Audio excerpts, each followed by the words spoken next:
Hi, this is Sharath Mushkar, student of ITM 510 Java application development.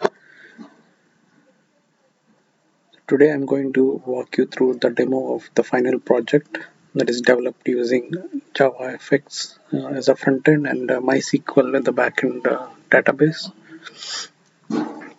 So this application is named as real-time monitoring application and issue tracker, where the real-time metrics of e-commerce website has been dashboarded on a live dashboard on which based on which the alerts are triggered based on the thresholds.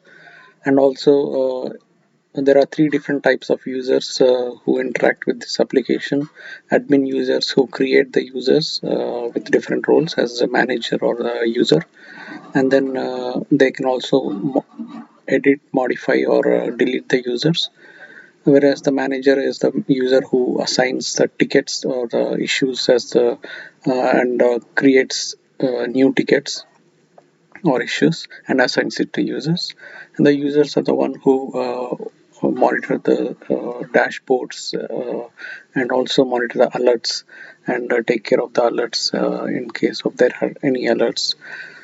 So now I will show the use case for admin user.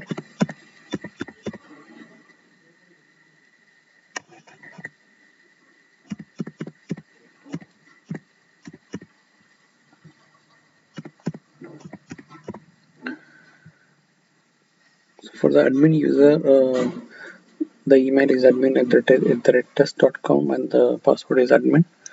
So these are the tasks that admin user can perform. He can create a user, update a user, delete a user, and look at the existing users and their status. If I go to the users list, so I can see here there are already 9 users and different roles like admin, user, manager. So I'm now going to create a new user, new user, email, giving it as new user.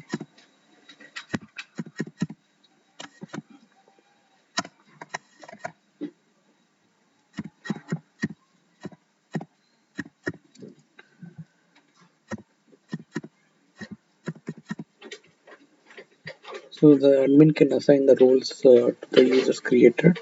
It can be either admin, manager, or user. So I'm now creating a user of type user. So user is created with the user ID 13. If I go back to the users list, I will be able to see that user created. So now I'm going to update this same user with the user ID 13. Okay, I'm going to change the new user to old user.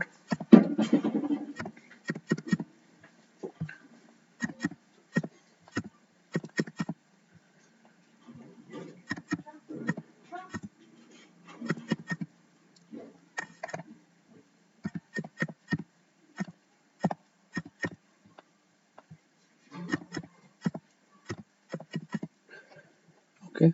Now I also wanted to change the admin access to this user to allow admin. So now I updated, the user is updated. If I go to the user list, you can see the old user is now the new user is changed to old user and the access given as admin. Now I'm going to delete the same user. I need to give the user ID. So user ID is deleted. We go to the users list. So I have 9 users. So this is the admin use case. Now I will show the manager use case.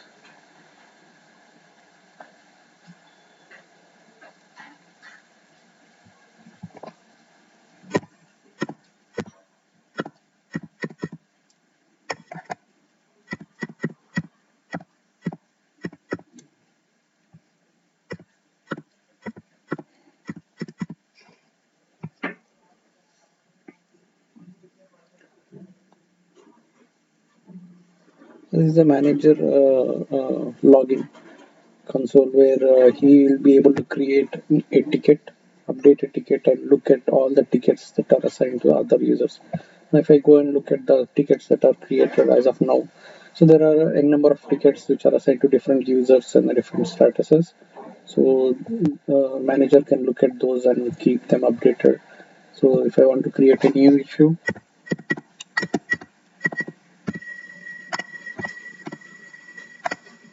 created a new issue as a test, I will assign this to user.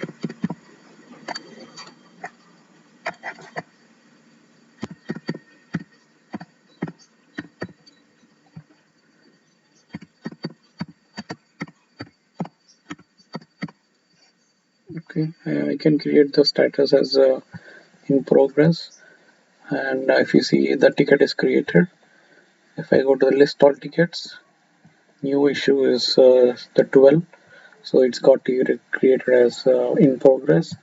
I can also go and look at the status. If I want to update it, I just need to get this ticket. I can see this is now the ticket that is there. I can change it to closed. So if I go and look at here, the ticket is now closed. So this is where the manager keeps track of the issues.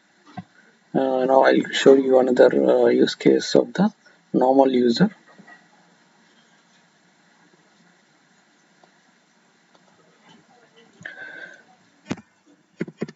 For normal user, the user ID is user at test.com,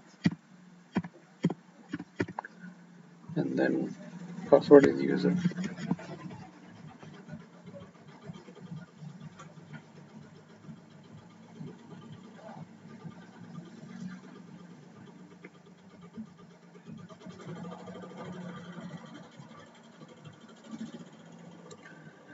So this is a user dashboard where the support engineers who will be monitoring the site will be able to access these dashboards and look at the real-time orders statistics, or will keep track of the site monitoring health point of view.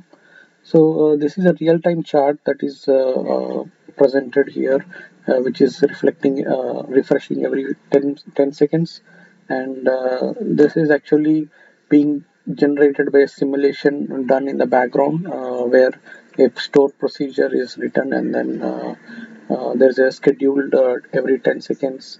There is an insert into the stats table. That's the data that is being pulled out and shown here as a graph. So this is a kind of simulation of the real-time production environment where the orders are flowing, and also there could be some failed orders. So based on these trends, thresholds have been defined, and if there is a dip in the orders or increase in the failed orders, alerts will be triggered to the users, so whoever is monitoring on the site. So this is a use case where you can see the alerts getting triggered. So this is the most recent alert that got triggered now, and once the alert is triggered, um, the users monitoring the site will be able to take action and then close this alert, and this alert gets status as now closed.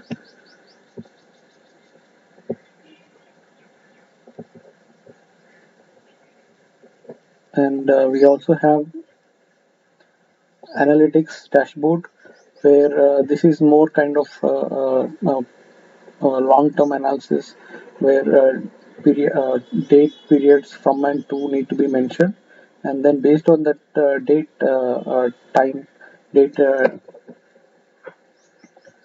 based on this date intervals, the charts will be updated for different business KPIs. Here, the charts being used are for sales type by channel and payment method. So here, if you look at this from 13th to 14th, if you look at this Apple Pay, or if you look at this mobile, it's almost a lot of sales happening on the mobile, and store is comparatively equal to desktop, but there are more sales happening on the mobile. And comparatively, Apple Pay is doing much better than the other payment methods or the payment types. So this is the kind of statistics or analysis that can be also shown on the dashboards. And so this is the other use case for the logged in users, where they can also create tickets, as we already seen the create ticket and update ticket. But here, when the user comes in here, he will be only seeing the logged in user tickets, whatever is assigned to him. So if the tickets are assigned to this user, only those tickets will be shown, not all the tickets, but the manager has the visibility to all the tickets. Same thing now, this user will be able to update and create new tickets as well. This is all about the application. I would like to conclude now. Thank you.